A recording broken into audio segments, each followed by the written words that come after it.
ka-savers, for today's video, share ko sa inyo yung pagbabago na meron kay eGov. And alam nyo ba mga ka-savers na malaki ang maitutulong nito sa atin? But before that, please don't forget to subscribe and click the bell button para lagi kang updated sa mga videos natin.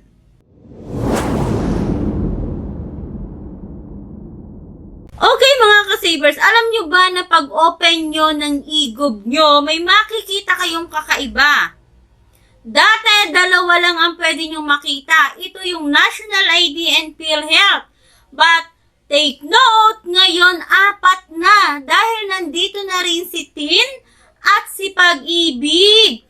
And take note guys talaga namang napakadaming improvement na ginawa si eGov para sa atin ng mga gumagamit.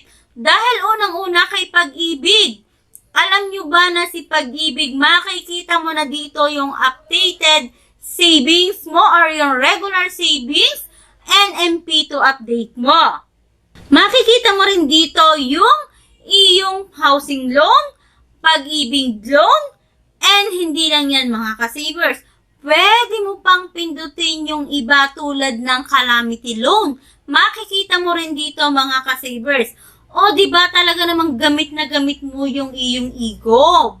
At kung wala kang eGov application, meron na po tayong tutorial video niyan at ilalagay ko sa description ng video ito. Okay mga ka-savers, thank you so much for watching and please don't forget to subscribe and click the bell button para lagi kang updated sa mga videos natin.